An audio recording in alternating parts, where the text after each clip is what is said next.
नमस्कार, मैं हूं पवन त्यागी। झारखंड में नोटों का पहाड़ मिला है। जी हां, आज तक आपने पत्थर के, मिट्टी के और कैसे कैसे पहाड़ सुने हैं, लेकिन नोटों का पहाड़ यदि आपको देखना है तो किसी कांग्रेसी नेता या आम आदमी पार्टी के नेताओं के ठिकानों पर जाना होगा। ईडी ने झारखंड में ऐसा ही एक कांग्रेस के नेता आलमगीर को खोजा है जो ग्रामीण विकास मंत्री हैं, लेकिन कांग्रेस के इस मंत्री के ठिकाने पर आलम यह है इन आलमगीर का कि इनके निजी सचिव और इनके नौकर के घर 20-20 करोड़ रुपए का जखीरा मिला है।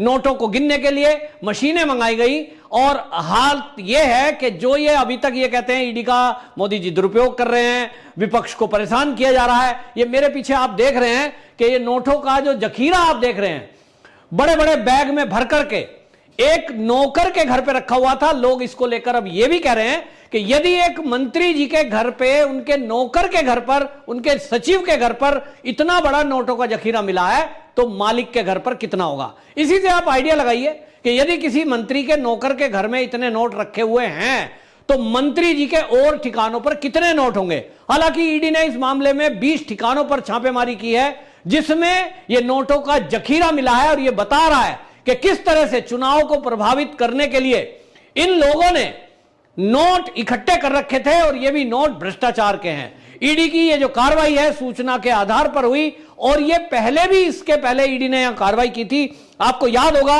6 मई 2023 में यहां एक आईएएस अधिकारी थी पूजा सिंघल। वो पूजा सिंघल के ठिकाने पर जब ईडी ने छापेमारी की थी तो 17 करोड़ रुपए का कैश बरामद किया था। इसी तरह के नोटों का जखीरा आईएएस पूजा सिंघल के ठिकाने पर मिला था और तब यह मामला जब खुला, जब यह पता लगा कि ग्रामीण विकास मंत्रालय में घोटाला चल रहा है, हर काम के लिए रिश्वत मांगी जा रही है, सरकारी जमीनों पर कब्जे कराए जा रहे हैं और जिस तरह से मंत्री जी की शय पर वहां अवैध काम चल रहे हैं, उसको लेकर यह कंप्लेंट पहुंची थी, खबरों में बात आई थी। और आपने देखा कि किस तरह से यही यह झारखंड है जहां अभी इसी के जो मुख्यमंत्री रहे हेमंत सोरेन, वो भी इसी तरह भ्रष्टाचार के मामले में जेल की सलाखों के पीछे है। अब आप इससे आइडिया लगाइए कि ये जो सत्ता में वापसी के लिए सारे गठबंधन के नेता एकजुट हुए हैं, उसके पीछे का मकसद क्या है। सबको उम्मीद है कि इस देश को मिलकर के लूटेंगे और लूटने में सब एक दूसरे का सहयोग देंगे। आम आदमी पार्टी कांग्रेस को गाली देती थी और तब उन्होंने राजनीतिक पार्टी बनाई। कांग्रेस आम आदमी पार्टी को गाली देती थी। कांग्रेस के ही जो अध्यक्ष रहे दिल्ली प्रदेश के अरविंदर सिंह लवली, उन्होंने ही अरविंद केजरीवाल के शराब घोटाले की कंप्लेंट की थी दिल्ली के एलजी को। और आज जो है वो अलग हो गए। ये बात अलग है कि कांग्रेस और आम आदमी पार्टी दिल्ली में मिलकर के चुनाव लड़ रही है। तो ये कभी एक दूसरे के साथ होते हैं, कभी एक दूसरे के विरोध में होते हैं, कभी एक दूसरे की शिकायत करते हैं और जब ये मिलते हैं तो मिलकर के भ्रष्टाचार करते हैं और देश को लूटते हैं।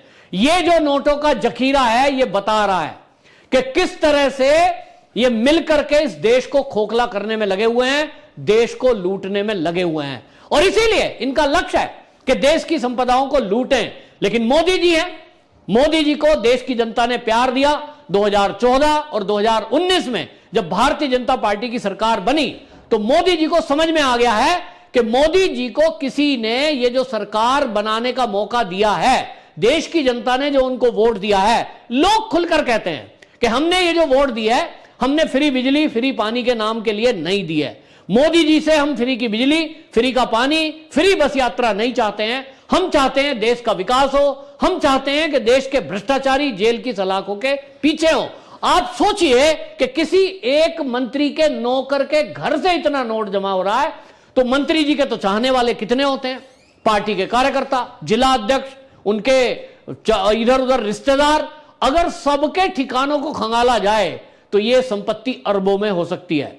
सूत्र यह भी बता रहे हैं कि झारखंड में ये जो नोटों का जखीरा मिला है, आपको बता दूं, हालांकि इस खबर की मेरे पास कोई पुख्ता सबूत नहीं है, लेकिन जो वहां के पत्रकार हैं वो ये बता रहे हैं कि यह पैसा कांग्रेस का फंड था जो इन्हें चुनाव में खर्च करना था। यानी 500-500 की गड्डियां ये कहीं ना कहीं ये फंड करने को थी, कांग्रेस का चुनाव लड़वाने के लिए पूरे देश में ये पैसा जाना था। ये एक तरह से लोकर के रूप में इस्तेमाल किया गया झारखंड को, क्योंकि झारखंड में आप जानते ही हैं भाजपा की सरकार नहीं है। झारखंड मुक्ति मोर्चा की और कांग्रेस की मिलकर के सरकार है। इसका मतलब यह हुआ कि जहां भी भारतीय जनता पार्टी की सरकार नहीं है, ये जो इंडिया अलायंस के लोग हैं, इनकी सरकारें चल रही हैं, वहां इसी तरह उन राज्यों को वहां इस तरह के नोट रखने का एक इन्होंने ठिकाना बनाया है। अभी कुछ ही घंटे बीते हैं, लोकेट चटर्जी जो कि पश्चिम बंगाल की नेता हैं, उन्होंने वहां, आपको बता दूं, चुनाव प्रचार के दौरान पुलिस की एक गाड़ी को रुकवाया, उसका वीडियो वायरल है। उस गाड़ी में बाकायदा शराब के पाउच इकट्ठे थे, क्योंकि शराब आप एक दूसरी जगह नहीं ले जा सकते, चुनाव का माहौल है, आचार संहिता लगी हुई है, लेकिन पुलिस की गाड़ी में शराब ले जाई जा रही थी। और जब पुलिस के अधिकारियों को, पुलिस की गाड़ी को पकड़ा गया, वो पुलिस वाले भाग गए।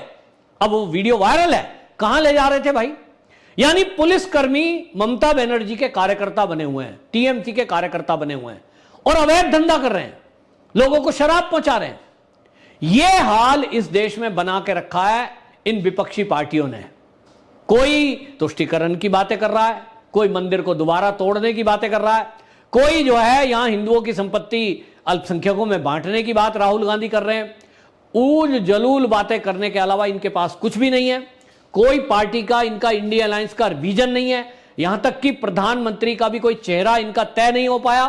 और खबरें ये आ रही हैं कि साहब ये जो है ऐसा तय कर रहे हैं कि 5 साल की सरकार है, तो ये 2.5-2 महीने एक एक पार्टी ये इसमें प्रधानमंत्री के रूप में रहेंगे। मतलब देश को मजाक बना के रखा है। इनको लगता है कि जनता तो मूर्ख है, 2-2, 3-3 महीने इनको प्रधानमंत्री बदलने में लग जाएगा, फिर ये ऐसे मिलकर के लूटो, क्या अभी नंबर हमारा है भाई लूटने का, हमें लूटने दो।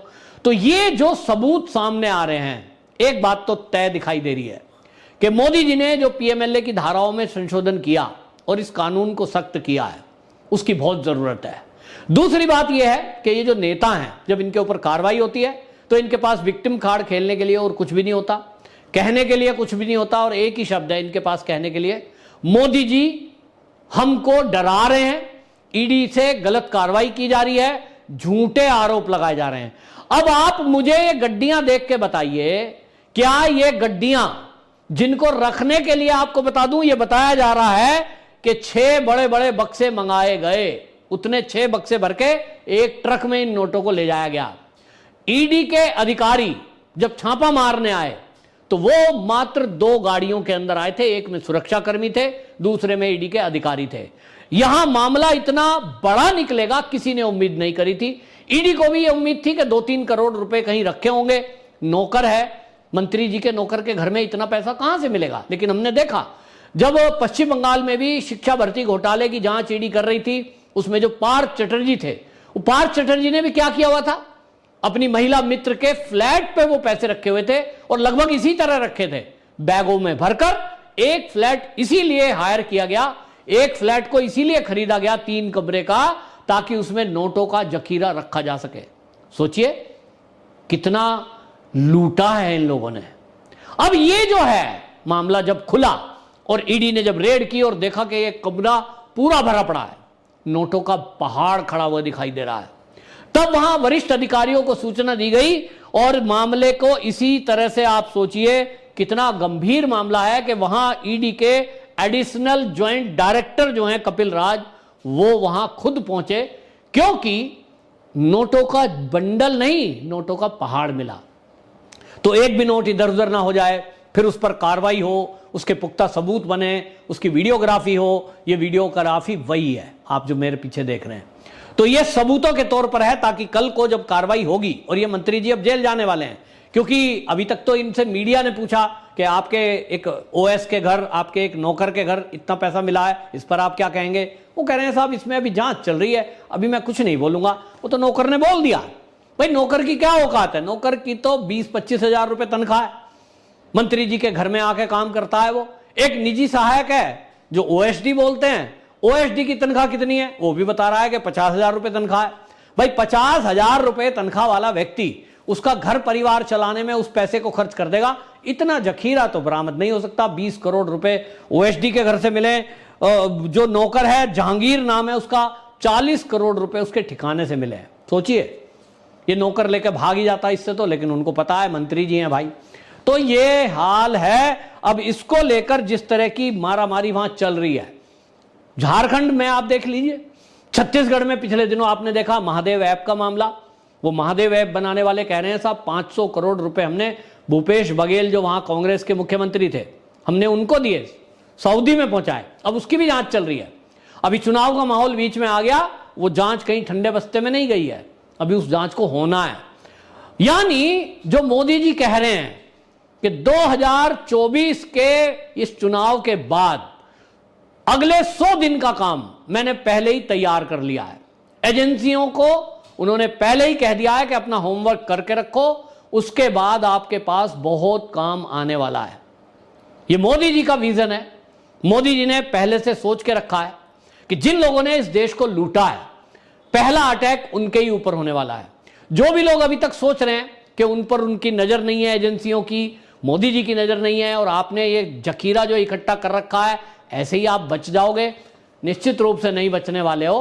केवल चुनाव की वजह से आपको ढील दी गई है, क्योंकि विक्टिम कार्ड खेलने में ये विपक्षी दल के नेता माहिर हैं। आम आदमी पार्टी को देख लो, सुनीता केजरीवाल, अरविंद केजरीवाल की पत्नी है, वो चुनाव प्रचार में निकल रही हैं, रैली कर रही हैं, रोड शो कर रही हैं। उनको लोग कहते हैं, उनके कार्यकर्ता, भाभी जी कुछ बोलिए, अपने विचार प्रकट करिए, आपका क्या विजन है पार्टी का, कुछ विजन रखिए।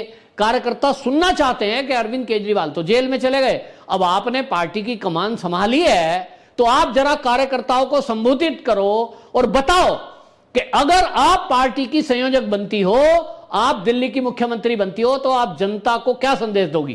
क्या कहती हैं वो, भाइयों बहनों, मेरे पति को ईडी ने गिरफ्तार कर लिया है, मैं सुनीता केजरीवाल, अरविंद केजरीवाल की पत्नी आपके सामने बोल रही हूं, मेरे पति को गिरफ्तार कर लिया गया है, उनको गलत मामले में फंसाया गया है, उनको झूठे। ये भाषण है भाई, ये भाषण है किसी एक ऐसे नेता की पत्नी जो जिसको मुख्यमंत्री बनाया जा रहा है। ऐसा खबरें आ रही हैं, पार्टी का संयोजक बना दिया जा सकता है, क्योंकि केजरीवाल तो जेल से बाहर आने नहीं। उसका ये क्या भाषण है, 2 मिनट का पूरा भाषण सुनीता केजरीवाल देती हैं। लोग कमेंट लिख रहे हैं सोशल मीडिया पे, वो कह रहे हैं कि इससे तो अच्छी लालू प्रसाद यादव की पत्नी थी, वो पढ़ी लिखी नहीं थी, लेकिन लालू प्रसाद यादव जब जेल में जाने वाले थे, वो राबड़ी देवी को सत्ता सौंप के गए।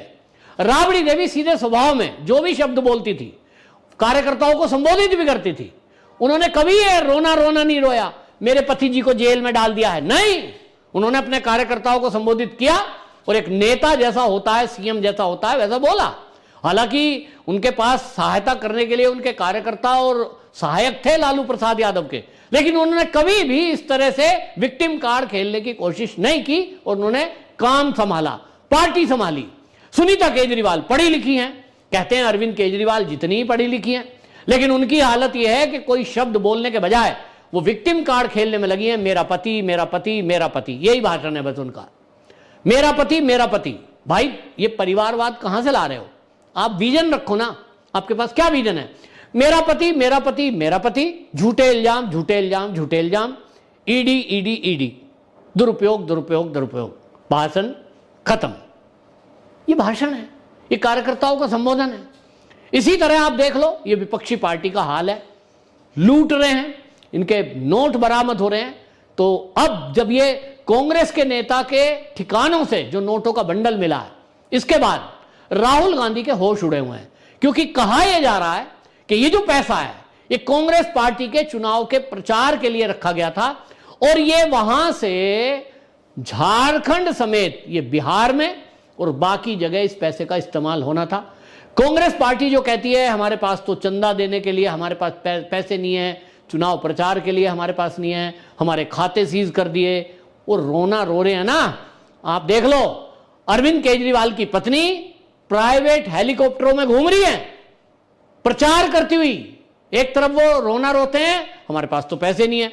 राहुल गांधी को देख लो, अभी 2-2 बार यात्रा निकाल ली, लेकिन अभी जो है रायबरेली से जब वो नॉमिनेशन फाइल करने राहुल गांधी गए, तो वो रेलगाड़ी में नहीं गए ना, वो जो है कार से गए। कैसे गए, निजी चार्टर्ड प्लेन से।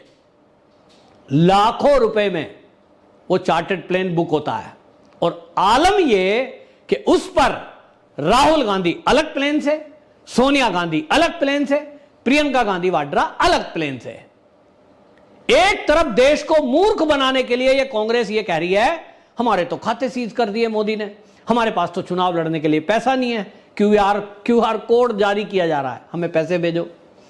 और दूसरी तरफ इनकी नाटक नौटंकी देखिए कि ये चार्टर्ड प्लेन से नीचे पैर नहीं रखते।